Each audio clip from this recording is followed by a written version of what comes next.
Hello बच्चों, welcome back. So last lecture के अंदर हम लोगों ने रिलेशन एंड फंक्शन को नेचर के साथ कनेक्ट करके पढ़ा था। उसके वास्तविक जीवन में क्या अहमियत है उन चीजों को हमने जाना था।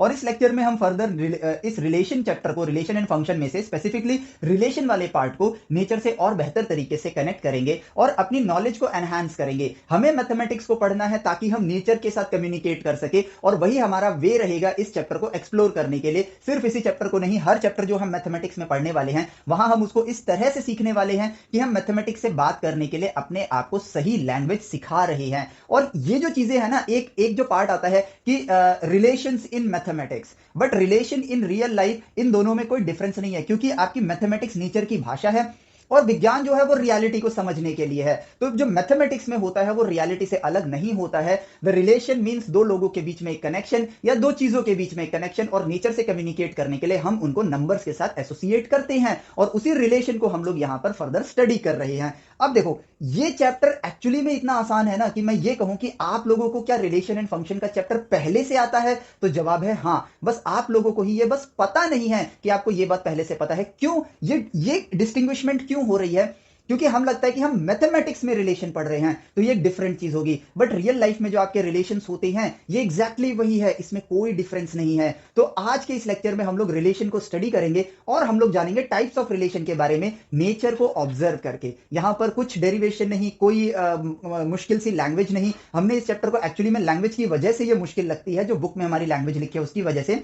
बट हमेशा ये बात याद रखना, साइंस और मैथमेटिक्स या फिर कोई भी सब्जेक्ट हो वो मुश्किल नहीं है, हमको सिर्फ और सिर्फ उसकी राइट डायरेक्शन का पता होना चाहिए। और साइंस एंड मैथमेटिक्स या फिर कोई भी दुनिया में आप कुछ भी कर रहे हो, राइट डायरेक्शन है ऑब्जर्वेशन। तो लेट स्टार्ट डूइंग ऑब्जर्वेशन और सही सवाल उठाना कि ये क्या है, क्यों है, और ऐसा ये कैसे होता है, ठीक है, और उससे मैथमेटिकली कम्युनिकेट करना। जवाब हम तक खुद ब खुद चल कर आएगा, और अगर हम इसी वे में बढ़ते रहे तो आगे चल के जवाब हम तक दौड़ के आना स्टार्ट करेगा, यानी कि हमारा एफिशिएंसी इंक्रीज होना शुरू हो जाएगा।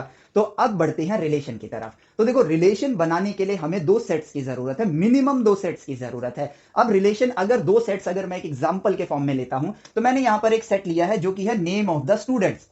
मैंने यहाँ चार नाम ले लिए हैं, अभी, भूवी, युवी एंड रवि। और यहां पर एक दूसरा सेट लिया है मैंने टेलीफोन नंबर, जो कि मैंने यहां पर 1 2 3 4 5 6 7 8 8 टेलीफोन नंबर्स हैं मेरे पास, जिसमें से ये टेलीफोन नंबर्स इनके साथ रिलेटेड है। इसके अलावा भी टेलीफोन नंबर्स एग्जिस्ट करते हैं, बट उनको लेना इस सेट के अंदर बेवकूफी है, क्योंकि उनके कोई मायने नहीं रहेंगे यहां पर। और सिर्फ टेलीफोन नंबर क्यों, नंबर्स के अगर मैं सेट बनाऊं यहां पर, तो बहुत सारे नंबर्स होते हैं। फैक्स का नंबर होता है, आपके हाउस का नंबर होता है, आपके कार का नंबर होता है। तो क्या उन नंबर्स को इस सेट में लेना हमारे लिए एक लॉजिकल वे होगा, लॉजिकल रास्ता होगा? जवाब है नहीं। इसलिए अगेन ये बात प्रूव होती है कि सेट्स हमारे रिलेशन को बनाने के लिए कितने ज्यादा इंपॉर्टेंट है। अब अगर मैं कहूं कि यार शुरुआत में मुझे नहीं पता है, शुरुआत में मुझे नहीं पता है कि किसका नंबर, मतलब इस बंदे का नंबर कौन सा है, इस बंदे का नंबर कौन सा है, तो मैं यहां पे सारी पॉसिबिलिटीज को देखना चाहूं कि यार अभी का नंबर ये भी हो सकता है, ये भी हो सकता है, ये भी हो सकता है, ये भी हो सकता है, ये भी हो सकता है, ये भी हो सकता है। चलो रिवाइज हो गया कि इसीलिए हम लोगों ने यहां पर क्या किया, कार्टेशियन प्रोडक्ट को किया, ठीक है। अब हम यहां पर एक रिलेशन को ढूंढते हैं कि हमारा रिलेशन होगा कि जिसका नाम, ठीक है, सेकंड सेट में से मुझे चाहिए उसका फोन नंबर, जिसका नाम उसका phone number, phone number of अभी। तो हमको यहां पर इस तरीके से हमारा रिलेशन बन गया है। अब रिलेशन के अंदर मैं देखूं तो यहां पर अब टर्म्स को हम लोग स्पेसिफाई कर लेते जो हमें बुक्स में यूज करने होंगे। तो भाई सिंपली मैं अगर इनपुट डालूंगा अभी, मान लो अभी के पास दो नंबर हैं, ठीक है, तो ये और ये नंबर अभी का है। मान लो भूवी के पास तीन नंबर हैं, तो ये नंबर भूवी का है, ये नंबर भूवी का है, और ये नंबर भूवी का है, ठीक है। इसी तरीके से यूवी एंड रवि के भी नंबर्स हैं। सो इनपुट मेरा स्टार्टिंग में क्या रहेगा, इनपुट। तो इस रिलेशन के अकॉर्डिंग जो मैंने कहा है कि पहले नेम आएगा फिर आपका फोन नंबर आएगा, तो इस रिलेशन के अकॉर्डिंग आपका ये बन जाता है, मान लो ये सेट ए है, ये सेट बी है, तो ये बन जाएगा आपका इनपुट के लिए यूज होने वाला सेट। और ये इस सेट में से जो element as per the input, जो एलिमेंट यहां से आएगा वो बन जाएगा आपका आउटपुट के लिए यूज होने वाला एलिमेंट। काम खत्म, ठीक है। अब हमने कहा कि इस पर्टिकुलर रिलेशन, रिलेशन बहुत सारे हो सकते हैं यहां पर, रिलेशन सारे पॉसिबल रिलेशंस को अगर मैं देखूं तो वो ये हो सकता है, मतलब सारे कनेक्शंस को अगर मैं देखूं तो अभी का नंबर ये भी हो सकता है, ये भी हो सकता है, ये भी हो सकता है, ये भी हो सकता है। लेकिन उसमें से जो मेरा ये पर्टिकुलर रिलेशन है वो उन सारे पॉसिबिलिटीज का सबसेट बनेगा, यानी कार्टेशियन प्रोडक्ट का जो हमारा सेट बनने वाला है उसका वो क्या बनेगा, सबसेट बनेगा। तो यहां से ऑब्जर्वेशन के जरिए, देखो ऑब्जर्वेशन के जरिए हमको एक चीज पता चल रही है कि कार्टेशियन प्रोडक्ट एक हमारा सेट बनाएगा, यानी कि ए क्रॉस बी अगर मैं करूंगा तो ये मुझे एक सेट देगा जिसमें सारे पॉसिबल एलिमेंट्स होंगे यहां पर, और जो मेरा ये रिलेशन है, वो क्या होगा, इसका सबसेट होगा। सो देखो, ऑब्जर्वेशन के जरिए ही हम सारी चीजें सीख जाते हैं। तो जैसा कि मैंने कहा कि जितना मैथमेटिक्स का नॉलेज आपके पास है, जितना ज्ञान आपके पास है, उस ज्ञान से कम्युनिकेट करो, और आपको फर्दर जो आगे आप किताबों में पढ़ने वाले हो वो जवाब नेचर आपको खुद देगा। तो ये चीज हमें याद थोड़ी करनी है कि relation is always the subset of the Cartesian product of two sets in which the relation is defined. ये हो गया भाई थोड़ा शो ऑफ करने वाला तरीका, that relation R1 is always a subset equal to the Cartesian product of A cross B on which the relation is defined। ये हो गया कि भाई डेफिनेशन बना दी हमने, और हम उस डेफिनेशन को याद कर रहे हैं। और यहां पर लैंग्वेज आपको थोड़ी मुश्किल लग रही होगी, लेकिन वास्तविकता के साथ देखो, क्यों बोला सबसेट, सही सवाल था, क्यों बोला सबसेट, तो वो इसलिए बोला क्योंकि A क्रॉस B के अंदर अगर मान लो मैं एक सेट बनाता हूं ए कॉमा बी कॉमा सी, और एक दूसरा सेट लेता हूं 1 कॉमा 2 कॉमा 3, तो इसके कार्टेशियन प्रोडक्ट क्या होंगे, मान लो ये एक्स सेट है, ये वाई सेट है, तो एक्स क्रॉस वाई के जो सेट बनेगा मेरे पास वो क्या है, A1 A2 A3 B1 B2 B3। अब हमें जब लॉजिक समझ आ गया तो हम एग्जांपल भी खुद बना सकते हैं और उसको एक्सप्लोर भी कर सकते हैं। तो ये देखो, ये मेरा कार्टेशियन प्रोडक्ट का सेट आ गया। अब मैंने एक रिलेशन डिफाइन किया, मैंने रिलेशन R1 डिफाइन किया on the set X2Y, x और वाई के अंदर, जिसमें से एक्स सेट के जो एलिमेंट होंगे वो कैसे यूज होंगे, इनपुट की तरह। जो आगे सेट लिखा हुआ है वो इनपुट के लिए यूज हो रहा है, जो बाद में सेट लिखा है वो हमारा आउटपुट के लिए यूज हो रहा है। और इस रिलेशन के अंदर जो मेरे पास एलिमेंट आए वो इन्हीं में से आएंगे, क्योंकि ये रिलेशन इन दोनों सेट्स पे बना है। जैसा कि हमने अपने लास्ट लेक्चर में देखा था, वास्तविकता से जुड़े रहने के लिए हम लोग सेट्स को डिफाइन करते हैं, क्योंकि एक फॉर्मूला आपको कई गुना बड़े रिजल्ट, या जो रिजल्ट रियलिटी में एग्जिस्ट नहीं करता है वो भी दे सकता है। जैसे कि for example y is equal to X plus 1, but अगर मैंने इसको सेट ए पे बनाया है 1 2 3 और सेट बी है मेरे पास 2 3 4, ठीक है, तो इस फॉर्मूले के हिसाब से अगर मैं चलूं, इस रिलेशन के हिसाब से चलूं, इस इक्वेशन के हिसाब से चलूं, मैं तीनों नाम ले लिए मैंने ताकि आपको समझ आए कि इनका मतलब एक ही है। तो इस इक्वेशन के हिसाब से अगर x में मैं इनपुट डालता हूं 100, तो y आ जाएगा 100 प्लस 1 यानी कि 101। लेकिन ये उस रिलेशन की रेंज से बाहर है, क्योंकि 101 आपके बी सेट में लाई ही नहीं करता है। तो अब यहां पर इस रिलेशन के जो भी वैल्यूज होंगे वो इसी सेट के अंदर लाई करेंगे। तो ऑटोमेटिकली मेरे को इस रिलेशन के लिए, चलो मैं एलिमेंट्स लेता हूं, मैंने ले लिया A1 B1 और C1, तो ये मैंने ले लिया। अब आपको क्लियरली नजर आ रहा है कि ये रिलेशन से भी एक सेट बन रहा है, कार्टेशियन प्रोडक्ट भी एक सेट है, और यहां पर ये वाला रिलेशन आपके पास है subset of x cross y का जो सेट बन रहा है उसका। यानी कि relation is always a subset of the Cartesian product of those two sets जिनके बीच में रिलेशन डिफाइन किया जा रहा है। तो देखो कितना इजी है चीजों को समझना। अब उसी के साथ हमने इनपुट भी देख लिया, आउटपुट भी देख लिया। अब बारी आती है अगले पार्ट को देखने की, जो हमने लास्ट लेक्चर में भी एक्सप्लोर किया था और यहां पर भी कर रहे हैं। ये हो सकता है कि आपको लगे कि मैं रिपीट कर रहा हूं, बट नॉलेज लेनी है हमें, सिर्फ एक बार सुनना काफी नहीं है, बार बार अगर वो चीज पता चले। और वो इसलिए बता रहा हूं ताकि आपकी कंटिन्यूटी मेंटेन हो, क्योंकि आगे बहुत ही फैंटास्टिक सी चीज आने वाली है जिसको जानने के लिए वो कंटिन्यूटी का होना जरूरी है। तो इस पर्टिकुलर रिलेशन के लिए इनपुट क्या क्या होगा, इस रिलेशन पे अगर मैं देखूं तो A इनपुट है, B इनपुट है, C इनपुट है, और इसी पर्टिकुलर रिलेशन पे आउटपुट क्या आया 1 1 1। तो यहां पर डोमेन क्या होगा, डोमेन सेट्स के लिए नहीं होता है, डोमेन आपका रिलेशन के लिए होता है कि इस रिलेशन में आपके क्या पॉसिबल इनपुट आ सकते हैं। तो इस रिलेशन में आपका डोमेन देखो क्या आया, डोमेन आया आपके पास, और ये भी क्या है, collection of data, domain for this particular relation. यानी कि इस रिलेशन के लिए एक डेटा है जिसका आपको सेट बनाना है, तो डोमेन भी एक सेट बन गया। तो डोमेन के सेट में आएगा आपके पास A B C, और रेंज की सेट में क्या आएगा, इस डोमेन से जो आउटपुट आया है, तो इस डोमेन से आउटपुट आया सिर्फ और सिर्फ 1, तो ये बन गया आपके पास रेंज, काम खत्म। और रेंज भी क्या है, एक सेट है, रेंज भी क्या है, एक सेट है, डोमेन क्या है, एक सेट है। वो पॉसिबल वैल्यूज जिनके लिए ये रिलेशन एग्जिस्ट करता है डोमेन है, वो वैल्यूज जो उन पॉसिबल वैल्यूज की वजह से आपको रिजल्ट दे रही हैं, और ये वैल्यूज आपके सेट बी में लाई करेगी। तो अब यहां से भी मैं अगर ज्ञान उठाऊं तो रेंज का जो सेट है आपका is a subset of B set, subset of B set. और डोमेन को अगर मैं देखूं तो डोमेन भाई आप जो वैल्यूज डालोगे वो सबसेट किसका हो सकता है, ए सेट का हो सकता है। अब ये हो सकता है कि भाई डोमेन में सेट ए की सारी वैल्यू आ जाए, इसलिए आप इक्वल टू लगा दो। ये हो सकता है कि रेंज में बी सेट की सारी वैल्यूज आ जाएं, मान लो ऐसा रिलेशन लिया हमने जिसमें बी की सारी वैल्यूज आ गई, तो वो आपका इक्वल टू हो जाएगा, तो सबसेट इक्वल टू। अब इन चीजों को हम याद क्यों करते हैं, ये तो रियलिटी के साथ जुड़ा हुआ है और हम कितने इजीली कनेक्ट कर रहे हैं। अब आपको ये बात समझ आ रही होगी कि मैंने क्यों कहा था कि आपको ये चीज ऑलरेडी पहले से आती है, इट्स जस्ट कि आप जानते नहीं हो कि आपको ये बात पता है। तो अब आप जान गए हो और अब आप मेंटली प्रिपेयर्ड हो। मैथमेटिक्स नेचर की भाषा है, हमें उसको उसी डायरेक्शन में अगर पढ़ेंगे तो यकीन मानो, जिस मैथमेटिक्स को हम ऐसे विशालकाय मानते हैं ना, मैथमेटिक्स साइज में विशालकाय है, अब मैं टफनेस में विशालकाय की बात कर रहा हूं, टफनेस में जिसको हम इतना बड़ा मानते हैं ना, वो इतना सा ही है। सिर्फ सही डायरेक्शन की जरूरत है। Observation is the first step towards right education and it is the right education के लिए यही है आपका राइट डायरेक्शन। और asking the right question, why it is happening, what and how पता चल ही जाएगा। और कम्युनिकेट करना है आपको, चाहे मैथ्स पढ़ रहे हो, चाहे साइंस पढ़ रहे हो, चाहे कॉमर्स पढ़ रहे हो, चाहे स्टॉक मार्केट पढ़ रहे हो, चाहे क्रिकेट खेल रहे हो, चाहे बास्केटबॉल खेल रहे हो, या लाइफ में कोई भी काम कर रहे हो, टॉक मैथमेटिकली। सारे सॉल्यूशंस नेचर आपको खुद ब खुद देगा। तो अब देखो, तो हमने क्या क्या देख लिया भाई, डोमेन, रेंज, ये दोनों किसके सबसेट हैं? रेंज आपका बी का सबसेट होगा, डोमेन आपका ए का सबसेट होगा, ठीक है। और जो रिलेशन बनेगा वो X cross Y, Cartesian product of those two sets, उनका सबसेट होगा। काम खत्म। देखो कितना सिंपल है। अब यहां पर एक और टर्म हम लोग स्पेसिफाई करते हैं कि ये जो बी सेट के सारे एलिमेंट्स होते हैं ना, बी सेट के जो सारे एलिमेंट्स होते हैं, इन सारे एलिमेंट्स को हमने एक नाम भी दिया है, और वो नाम दिया है हमने कोडोमेन।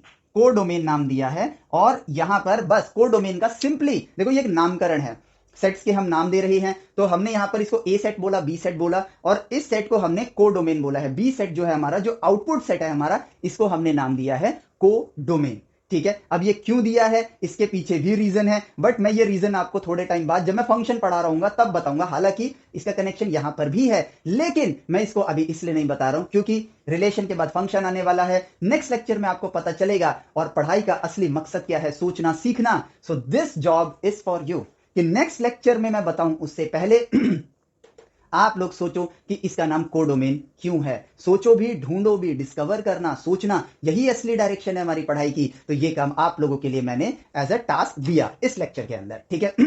तो अब देखो, तो बी सेट को हम लोग कोडोमेन कहेंगे। तो नामकरण हमारे पूरे हुए, कौन सा किसका सबसेट है वो हमारा पूरा हुआ। अब अगली चीज निकल कर आती है कि यहां पर अगर मैं रिलेशन की बात कर रहा हूं, रिलेशन मतलब दो चीजों के बीच में संबंध, तो खुद से सवाल पूछते हैं और सही सवाल पूछते हैं। क्या संबंध सिर्फ दो चीजों के बीच में हो सकता है? दो से ज्यादा के बीच में नहीं हो सकता है? क्या दो चीजों के बीच में कोई संबंध हो भी सकता है, मतलब नहीं भी हो सकता है? ये भी पॉसिबिलिटी निकल कर आती है। तो ये जो हम बात करते हैं इन रिलेशंस की, इन रिलेशंस को अगर देखें तो अगर किसी एक के बीच में बात करें तो भाई, अगर मान लो सिर्फ मैं हूं तो मेरा संबंध सिर्फ मेरे साथ, तो ये संबंध भी पॉसिबल है। मेरा संबंध किसी और के साथ, ये भी पॉसिबल है। मेरा संबंध उसके साथ तो उसका संबंध मेरे साथ, मेरा संबंध उसके साथ, उसका संबंध किसी और के साथ, ठीक है। रिलेशन, तो मेरा रिलेशन भी इनके साथ, सी पर्सन के साथ, एज सिंपल एज दैट। मेरा संबंध इस दुनिया में मौजूद हर चीज के साथ, ये भी पॉसिबल है। तो सारी पॉसिबिलिटीज को हम नेचर में देख सकते हैं, और इन्हीं पॉसिबिलिटीज से बन जाता है हमारा, हम खुद डिस्कवर कर लेते हैं नेचर में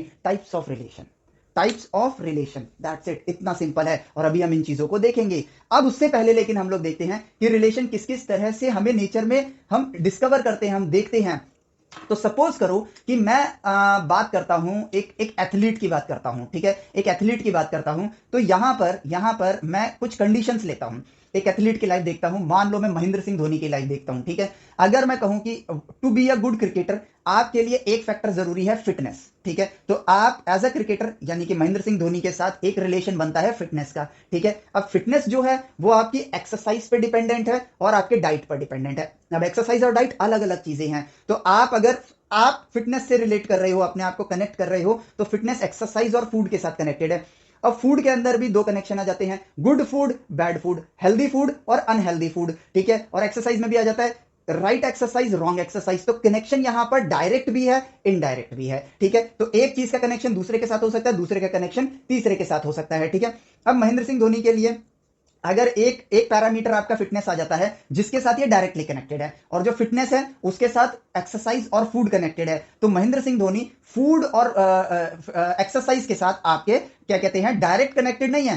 फूड और फिटनेस, फूड और एक्सरसाइज फिटनेस से जुड़ेगी, मतलब उनके इनपुट से आपका फिटनेस निकल कर आएगा और फिटनेस आपके साथ जुड़ेगा, ठीक है। इस तरह से कनेक्शन हो गया। और रिलेशन का अगर मैं एक और कनेक्शन देखना चाहूं तो भाई अभी डायरेक्ट कनेक्शन देखते हैं। तो भाई ये फिटनेस के साथ कनेक्टेड है, महेंद्र सिंह धोनी फिटनेस के साथ कनेक्टेड है, और महेंद्र सिंह धोनी अपनी जो प्रेजेंस ऑफ माइंड है गेम के अंदर, ठीक है, यानी कि कैसे स्ट्रेटजी बनानी है, उसके साथ भी कनेक्टेड है। अब ये फिटनेस जो है ये आपके प्रेजेंस ऑफ माइंड के साथ भी कनेक्ट हो सकती है। अगर आप फिट हो तो आपका प्रेजेंस ऑफ माइंड अच्छा होगा। तो यहां पर भी एक कनेक्शन आ रहा है और यहां से डायरेक्ट कनेक्शन भी आ रहा है और फिटनेस के साथ भी डायरेक्ट कनेक्शन आ रहा है। तो एक चीज का जो रिलेशन बनता है वो कई चीजों के साथ डायरेक्टली भी हो सकता है और इनडायरेक्टली भी हो सकता है। तो ये रियलिटी है, ये रियलिटी है। और ये एग्जांपल भी देखो आपका रियलिटी के साथ जुड़ा हुआ ही है। तो यहां पर रिलेशंस हम लोग किस किस तरह से एनकाउंटर कर सकते हैं? रिलेशंस हम लोग एनकाउंटर कर सकते हैं कि भाई इसका रिलेशन इसके साथ डायरेक्टली हो और बी का रिलेशन सी के साथ डायरेक्टली हो। तो ए और सी के बीच में जो रिलेशन है वो बन जाएगा आपका इनडायरेक्ट रिलेशन। अब ए का रिलेशन सिर्फ बी के साथ हो ऐसा पॉसिबल नहीं है, डी के साथ भी डायरेक्ट हो सकता है। So there are direct relations as well as indirect relation. और इन्हीं चीजों को हम लोग आगे चल के नाम देकर पढ़ेंगे, कंपोजिट फंक्शंस या कंपोजिट रिलेशंस। कि भाई आप देखो सी में जो इनपुट आएगा उससे एज अ आउटपुट हमें क्या मिलेगा? बी। अब जो बी एज आउटपुट आया तो मुझे एज इनपुट एज आउटपुट क्या मिलेगा? वो जिसके साथ वो रिलेटेड है। से फॉर एग्जांपल भाई आज इस बार अब महेंद्र सिंह धोनी का मन करता है, ठीक है, कि अब वो जंक फूड खाना स्टार्ट करेंगे। तो जंक फूड जैसे उन्होंने खाना स्टार्ट किया, एग्जांपल लेते हैं, ऐसा वो करेंगे नहीं लेकिन एग्जांपल के फॉर्म में ले रहे हैं। तो जंक फूड उन्होंने खाना स्टार्ट किया, इससे इनके फिटनेस डाउन हो गई। फिटनेस डाउन हो गई तो as a player Mahendra Singh Dhoni का परफॉर्मेंस डाउन हो गया। ठीक है, तो जंक फूड ने फिटनेस हैम्पर किया, फिटनेस से परफॉर्मेंस को हैम्पर किया। अब महेंद्र सिंह धोनी ने कहा कि नहीं भाई मुझे अच्छा खाना खाना और सेहतमंद खाना खाना है। सेहतमंद खाना खाना स्टार्ट किया, फिटनेस सुधरी और क्या कहते हैं फील्ड पे आपकी परफॉर्मेंस सुधर गई। तो देखो इनडायरेक्ट रिलेशन आ गया। So food was the input, उस इनपुट से एज अ आउटपुट क्या आया आपके पास? फिटनेस आया।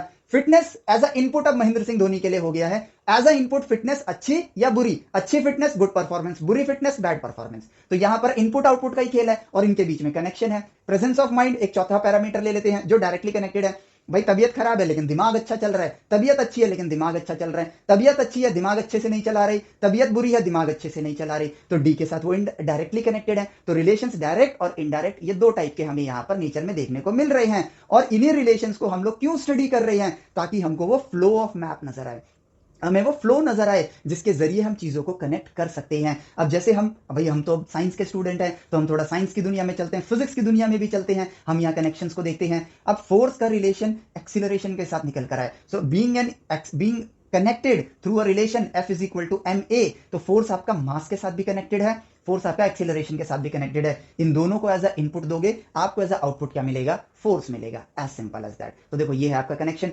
फोर्स और वर्क का कनेक्शन है, यानी कि इनके बीच में रिलेशन है। फोर्स और आपका क्या कहते हैं हम ग्रेविटेशनल फोर्स, और मतलब ग्रेविटेशनल फोर्स का जो फॉर्मूला है उसमें मास है और रेडियस ऑफ द रेडियस आपका मतलब दो पॉइंट के बीच में जो डिस्टेंस है उनके साथ कनेक्टेड है। तो फोर्स आपका मास के साथ भी रिलेटेड है और distance between the two object के साथ भी इनवर्सली प्रोपोर्शनल उसके स्क्वायर से भी रिलेटेड है। यही तो है आपका रिलेशन, और क्या है? कुछ भी नहीं। ठीक है, और इन्हीं के लिए हमारे लिए सेट्स की जरूरत होती है। कुछ चीजों में सेट्स हमारे पास ऑल रियल नंबर्स होते हैं, कुछ जगहों पर हमें डिफाइन करना पड़ता है सेट कि भाई यहीं से यहीं तक रखो, इससे ऊपर रखोगे कोई मतलब नहीं बनता है, कोई फर्क ही नहीं पड़ेगा उन सब चीजों से, है ना। अगर मैं बात करूं कि साइज ऑफ द यूनिवर्स का अगर मुझे सेट बनाना है तो मैं जीरो से लेकर इंफिनिटी बनाऊंगा क्योंकि साइज नेगेटिव नहीं हो सकता है। अगर मुझे टाइम का सेट बनाना है तो जीरो से इंफिनिटी तक बनाऊंगा क्योंकि टाइम नेगेटिव नहीं हो सकता है। लेकिन अगर मुझे एक लेंथ का सेट बनाना है, ठीक है, तो मैं माइनस इंफिनिटी से प्लस इंफिनिटी बना सकता हूं। और अगर भाई मैं एक रेसिंग ट्रैक पे बात कर रहा हूं कि यार रेस करना है और ये एक ओवल शेप का रेस ट्रैक है जिसमें आप सीधा भागे तो प्लस, उल्टा भागे तो माइनस। ठीक है, तो यहां पर सिंपल लॉजिक, रेस ट्रैक है 400 मीटर का, तो मैंने कहा कि भाई एक पर्सन है जिसका माइंड मेंटल हो चुका है, वो उल्टा दौड़ने लगा। तो भाई इसने 400 मीटर उल्टा दौड़ा इसलिए माइनस 400 मीटर, सीधा दौड़ गया भाई वो मेंटली सही है, वो सही डायरेक्शन में दौड़ा तो प्लस 400 मीटर। तो इसके लिए मैं सेट क्या रखूंगा? माइनस 400 से लेकर प्लस 400 मीटर, काम खत्म। तो सेट हमारे सिचुएशंस डिसाइड करते हैं कि हमें कौन सा सेट लेना है और कितना बड़ा सेट को लेना है। ठीक है, तो देखो अब मैं ये मान सकता हूं कि यार हम लोग भली भांति रिलेशन और फंक्शन के साथ कनेक्ट हैं, क्योंकि फंक्शन कुछ भी तो नहीं है, ऐसा रिलेशन जिसमें एक इनपुट पर एक ही आउटपुट आए उसी को हम फंक्शन कहते हैं। अगले लेक्चर में हम लोग क्या ही पढ़ेंगे फंक्शन के बारे में, टाइप्स ऑफ फंक्शन, काम खत्म। कि भाई अच्छा ये वाला फंक्शन है तो इसको ये कहेंगे, वो वाला फंक्शन है तो उसको वो कहेंगे, बस यही तो पढ़ना है, यानी नामकरण का काम करना है हमें कि ये रिलेशन दिख रहा है इन दोनों के बीच में तो मतलब ये वाला फंक्शन है, काम खत्म। अब देखो, अब अगर मेरा रिलेशन को मैं स्टडी तो मैंने कर लिया, नेचर से समझ लिया, अब मैं नाम देना स्टार्ट करता हूं। किसी भी चीज के पैदा होने के बाद आप अगला काम क्या करते हो? नामकरण। तो अब हम यहां पर नामकरण करेंगे। अगर दो ही चीजों के बीच में आप रिलेशन बना रहे हो तो ऐसे रिलेशन को हम एक नाम दे देते हैं वो। और हाँ, नाम याद रहे ना रहे इससे फर्क नहीं पड़ेगा, क्योंकि हमारी वो नॉलेज जरूरी है जिसमें हम रिलेशन को समझते हैं। नाम याद रहना ना रहना इंपॉर्टेंट नहीं है। एक आदमी अच्छा काम करके गया तो उसका नाम मायने नहीं रखेगा, उसका काम मायने रखेगा। तो ये बात भी हमेशा याद रखना, क्योंकि कई बच्चों को मैंने देखा है उनको नाम याद नहीं होता तो वो स्ट्रेस्ड हो जाते हैं कि यार नाम याद नहीं है। नाम मायने नहीं रखता है, काम मायने रखता है। और जब आपका काम सही होता है तो आपको नाम याद रखने की जरूरत नहीं है, दुनिया आपका नाम खुद लेगी। तो ये बात ध्यान रखना। देखो मैथमेटिक्स खुद आपको एक मोटिवेशनल रास्ता भी दिखाना स्टार्ट कर रहे हैं। तो अगर सिर्फ दो सेट्स के बीच में रिलेशन है तो ऐसे रिलेशन को हम लोग कहेंगे बाइनरी रिलेशन। तो ये सिर्फ नाम है, ठीक है। ये नाम मैं भी भूल जाता हूं, मैं देख लेता हूं, बस मैथ की बुक में देख लेता हूं, मुझे पता चल जाता है कि अच्छा बाइनरी रिलेशन है। मुद्दा तो ये है कि आप रिलेशन को जानते हो या नहीं। और अगर एक सेट, दो सेट और तीन सेट, भाई फूड का एक सेट बन गया, ये आपका क्या था, फूड के बाद फिटनेस था, फिटनेस का एक सेट बन गया, weak, medium, strong, extra strong, इस तरह से हमने एक सेट बना दिया। और परफॉर्मेंस का एक सेट बना दिया, ए सेट महेंद्र सिंह धोनी की performance, low, average, above average, good, excellent, इसका सेट बना दिया। तो ये फूड एज ए इनपुट आएगा, इनपुट एज दिस जाएगा, काम खत्म। और इनकी सारी पॉसिबिलिटीज अगर मुझे देखनी है तो उसके लिए भी मुझे क्या करना है भाई, एक तीसरा सेट ले लो, पी क्यू आर। तो A1, A2, A3 इस तरह से कर दिया। अब उसी के साथ P, फिर यही लिखूंगा Q, फिर यही लिखूंगा R, वही कार्टेशियन प्रोडक्ट मुझे कर देना है, जो कि काम आप भी कर सकते हो और आप करोगे। ये भी आप लोगों के लिए टास्क है कि भाई तीन सेट के बीच में अगर आप रिलेशन बना रहे हो, ऑल पॉसिबिलिटीज को मुझे देखना है। तो ये काम आप लोगों के लिए मैंने दिया, ठीक है। तो देखो रिलेशन हमारा यहां पर कितनी आसानी से समझ आना शुरू हो गया है। अब जब दो सेट्स के बीच में रिलेशन है तो हमने नाम दे दिया बाइनरी रिलेशन। अगर ऐसे तीन सेट्स के बीच में कनेक्शन है तो उसको हम लोग नाम देते हैं टर्नरी रिलेशन। तो क्या तीन पे एंड हो जाएगा? आप चार पे भी रिलेशन हो सकते हैं, पांच पे भी रिलेशन हो सकते हैं, छह पे भी हो सकते हैं। और वो नाम मुझे याद नहीं है और ना ही मुझे अभी फिलहाल उनकी जरूरत है, क्योंकि नाम से ज्यादा इंपॉर्टेंट है उसके मतलब को समझना। तो मुझे दो नाम याद थे, दो सेट्स के बीच में अगर हम रिलेशन बनाते हैं दैट्स बाइनरी सेट, तीन सेट्स के बीच में रिलेशन बनाते हैं दैट्स टर्नरी सेट, काम खत्म, ठीक है। चार में बनाओगे कोई एक नाम होगा, पांच में बनाओगे कोई एक नाम होगा, ठीक है। गूगल कर लेंगे, नाम पता चल जाएगा, क्योंकि नाम से हमारा काम नहीं होता है, एक्चुअल काम से ही हमारा काम होता है, ठीक है। वर्क करोगे तभी वर्क डन होगा। चलो तो भाई बाइनरी, टर्नरी, ये सब हमने देख लिया। अब अगला पार्ट क्या आता है, टाइप्स ऑफ रिलेशन। इस चीज को हमें समझना है, टाइप्स ऑफ रिलेशन। और उसके बाद हम लोग क्या एक्सप्लोर करेंगे कि भाई यहाँ सेट्स जो बन रहे हैं हमारे पास, क्रॉस करने के बाद, कार्टेशियन प्रोडक्ट करने के बाद, तो उसको अगर मैं देखूं तो यहां पे हम नंबर काउंटिंग भी कर सकते हैं, ठीक है। प्रिंसिपल ऑफ काउंटिंग वो भी कर सकते हैं, और इनसे कितने पॉसिबल रिलेशन बना सकते हो वो भी हम ढूंढ सकते हैं। तो ये पार्ट आप लोगों के रिलेशंस में आते हैं, और इसके बाद आपका रिलेशन पूरा ओवर हो जाता है। जेईई एडवांस में यहीं तक सिलेबस है आपका, और ये सिलेबस आप लोगों को मुश्किल लगता है क्योंकि हमारी लैंग्वेज डिफिकल्ट है, लेकिन नेचर से कनेक्ट कर रहे हैं तो वो आसान हो गया। अब हमको सिर्फ एक ही सीखना है, प्रैक्टिस के जरिए जो जेईई मेंस, जेईई एडवांस या सीबीएसई में क्वेश्चंस पूछे जाते हैं, उस लैंग्वेज को समझना है कि भाई इसको साधारण भाषा में ट्रांसफॉर्म करो और उससे बात करो, जवाब लिखकर आ जाओ, पूरे नंबर आपको मिल जाएंगे, ठीक है। अब देखते हैं टाइप्स ऑफ रिलेशन। तो भाई mathematics is the language of nature. ये रिलेशन हम कोई अलग मैथमेटिक्स के रिलेशन नहीं होते हैं, ये रिलेशन होते हैं। अब रियलिटी में अगर मैं रिलेशंस को देखूं तो वो किस किस तरह से हो सकते हैं, अगर मैं रिलेशंस को एक्सप्लोर करूं तो वो किस किस तरह से हो सकते हैं, जरा उसके बारे में सोचें। तो देखो यहां पर इस चीज को समझना कितना आसान हो जाएगा। दोबारा लिखना पड़ेगा उसे, ठीक है। अब भाई मैं कहता हूं कि यार सिंपल भाषा में लेता हूं कि नेचर में मैंने किस किस प्रकार के रिलेशंस देखे हैं। नेचर में मैंने किस किस प्रकार के रिलेशन, मैंने मतलब आपने किस किस प्रकार के रिलेशन देखे हैं। मेरा रिलेशन किसी के साथ नहीं है, या फिर ये पर्सन खड़ा है मैं इसको जानता ही नहीं हूं, तो मेरा और इसके बीच में कोई रिलेशन नहीं है। तो ऐसे रिलेशन को अगर मैं इंग्लिश में नाम देना चाहूं तो एम्प्टी रिलेशन। मान लो एक सेट बना दिया, दूसरा सेट बना दिया, ये लोग इनको जानते ही नहीं है। एक सेट में दिल्ली में रहने वाले 10 लोग हैं और एक सेट में आपके युगांडा में रहने वाले 10 लोग हैं, और ये 10 के 10 लोग एक दूसरे को जानते ही नहीं है, ठीक है। तो मैं रिलेशन बनाता हूं कि the person in set A should be a relative, should be related by blood to person in set B. तो भाई इनका और इनका ओरिजिन ही अलग अलग जगह है, so there is no relation, that kind of relation is empty relation, simple, ठीक है। अब बढ़ते हैं आइडेंटिटी रिलेशन पे, या फिर अभी हम नाम नहीं लेते हैं, हम सिंपल अगले रिलेशन को नेचर में एक्सप्लोर करते हैं। तो अगर मैं देखूं यार मेरा रिलेशन मेरे साथ, भाई मैं सेल्फ लवर हूं, मैं अपने आप को बहुत प्यार करता हूं, मेरा रिलेशन सिर्फ मेरे साथ, दैट इज आइडेंटिटी रिलेशन। यानी कि अगर मेरे पास एक सेट है ए बी सी और यहां पर एक दूसरा सेट है मेरे पास ए बी सी, मतलब अगर मुझे मेरा रिलेशन मेरे साथ बनाना है तो ए यहां है तो यहां पर भी होना चाहिए, यानी कि ए के साथ कनेक्टेड है, बी के साथ कनेक्टेड है, सी के साथ कनेक्टेड है। That kind of relation is identity relation. Identity किसकी होती है? एक पर्सन की होती है, उसकी आइडेंटिटी होती है, ठीक है। सो दैट इज वाई इसका नाम रख दिया आइडेंटिटी रिलेशन, काम खत्म, ठीक है।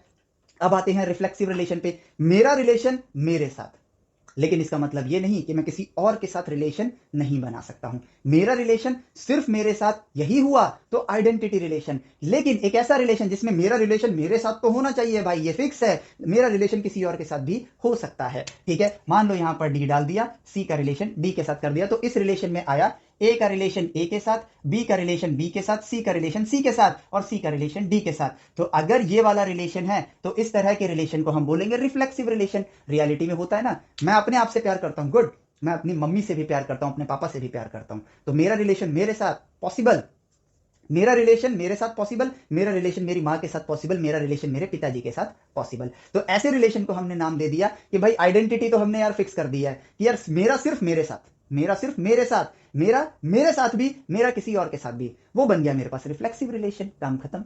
वो बन गया आपका रिफ्लेक्सिव रिलेशन। मेरा सिर्फ मेरे साथ आइडेंटिटी, मेरा मेरे साथ, मेरा किसी और के साथ भी, तो ये बन गया आपका रिफ्लेक्सिव रिलेशन। अब बढ़ते हैं अगली रियलिटी को देखते हैं हम लोग। मेरा रिलेशन मेरे पिताजी के साथ है, तो ऑटोमेटिकली मेरे पिताजी का रिलेशन भी तो मेरे साथ हुआ, हाँ या ना? तो यानी कि ए का रिलेशन बी के साथ है और उसी सेट के अंदर, उसी रिलेशन के अंदर बी का रिलेशन भी ए के साथ होना चाहिए। उसी सेट में बी का रिलेशन ए के अंदर ए के साथ होना चाहिए, ए का रिलेशन बी के साथ। मेरा रिलेशन मेरे पिताजी के साथ, तो मेरे पिताजी का रिलेशन मेरे साथ होगा ही होगा। और ये ऐसा जरूरी नहीं है कि होगा ही होगा। मान लो इसको हम लवर्स के पॉइंट ऑफ व्यू से देख लेते हैं। वन साइडेड लव है, एक पर्सन कहता है कि यार मैं इसको प्यार करता हूं तो मेरा रिलेशन इसके साथ है, बट उसने मना कर दिया भाई मेरा कोई रिलेशन नहीं है तुम्हारे साथ, तो ये वन साइडेड हो गया। तो ये आपका सिमेट्रिक नहीं हुआ। अब सिमेट्रिक के नाम को छोड़ो, उसके मतलब पे जाओ, यहां पर इंग्लिश का यूज करो। सिमेट्री, मेरा उसके साथ, उसका मेरे साथ, ये होना अनिवार्य होना चाहिए, तो ये बन गया आपका सिमेट्रिक रिलेशन, ठीक है। तो ये जो टाइप्स हम लोग देख रहे हैं ना, ये मैथमेटिक्स के रिलेशन नहीं है, रियलिटी में रिलेशंस को ऑब्जर्व किया गया और ये ढूंढा गया कि कितने टाइप के रिलेशंस हो सकते हैं, और इसीलिए ये बन गए टाइप्स ऑफ रिलेशन। कितना सिंपल है ना। अब देखो मेरा रिलेशन, अब और क्या ढूंढ सकता हूं नेचर में। मेरा रिलेशन सिर्फ मेरे साथ, पहली कड़ी, पहली कड़ी जीरो से शुरू करते हैं। मेरा रिलेशन किसी के साथ नहीं, एम्प्टी। मेरा रिलेशन सिर्फ मेरे साथ, आइडेंटिटी। मेरा रिलेशन मेरे साथ, मेरा रिलेशन किसी और के साथ भी, रिफ्लेक्सिव। मेरा रिलेशन उनके साथ, तो उनका रिलेशन मेरे साथ भी होना चाहिए, सिमेट्री। अब आते हैं अगले पड़ाव पर, और क्या देख सकते हो नेचर के अंदर। मेरा रिलेशन मेरे पिताजी के साथ, मेरे पिताजी का रिलेशन उनके पिताजी के साथ, तो मेरा रिलेशन मेरे मेरे पिताजी के साथ हो गया, जो कि बन गए मेरे दादाजी, कनेक्शन बन गया। तो ये रिलेशन नेचर में एग्जिस्ट करता है, तो इस टाइप के रिलेशन को हमने नाम दिया ट्रांजिटिव रिलेशन। ट्रांजिटिव, एक जगह से दूसरी जगह तक जा रहा है, ट्रांजिटिव रिलेशन, काम खत्म। अब हमने कहा कि यार अगर जो मेन रिलेशंस हैं, ये तो थोड़ा सेल्फिश टाइप रिलेशन हो गया, ये तो कोई रिलेशन ही नहीं है। अब रियलिटी के साथ कनेक्ट करें हम इस चीज को, तो जो तीन रिलेशन जहां पे खुशियां हैं, वो रिलेशन कौन सा है? मेरा रिलेशन मेरे साथ, मेरा रिलेशन और किसी के साथ भी चलेगा, मैं सिर्फ अपने में रहने वाला इंसान नहीं हूं, हाँ अपने को मानता हूं, मेरा रिलेशन मेरे साथ होना चाहिए, मेरा रिलेशन किसी और के साथ भी हो सकता है। तो रिफ्लेक्सिव रियलिटी का एक बहुत अच्छा रिलेशन है। मेरा रिलेशन जिनके साथ है, अगर अच्छा आचरण बनाए रखना है तो अगर बनाया होगा, अच्छा आचरण बनाया होगा, तो उनका रिलेशन भी मेरे साथ होगा, सिमेट्रिक रिलेशन। और मेरा उनके साथ संबंध है, तो उनका संबंध उनके साथ है, तो मेरा उनके साथ भी संबंध बन गया, ट्रांजिटिव रिलेशन। तो जब ये तीनों रिलेशंस आपके किसी सेट के अंदर एग्जिस्ट करते हैं, तो उस रिलेशन को हम लोग बोलते हैं इक्विवेलेंस रिलेशन, काम खत्म, ठीक है। अब देखो और क्या देख सकते हो कि यार मैंने कहा कि मैंने दो चीजों के बीच में एक रिलेशन बनाया। एग्जाम्पल लेते हैं, मैंने दो चीजों के बीच में एक रिलेशन बनाया, तो क्या उनका अपोजिट रिलेशन पॉसिबल है?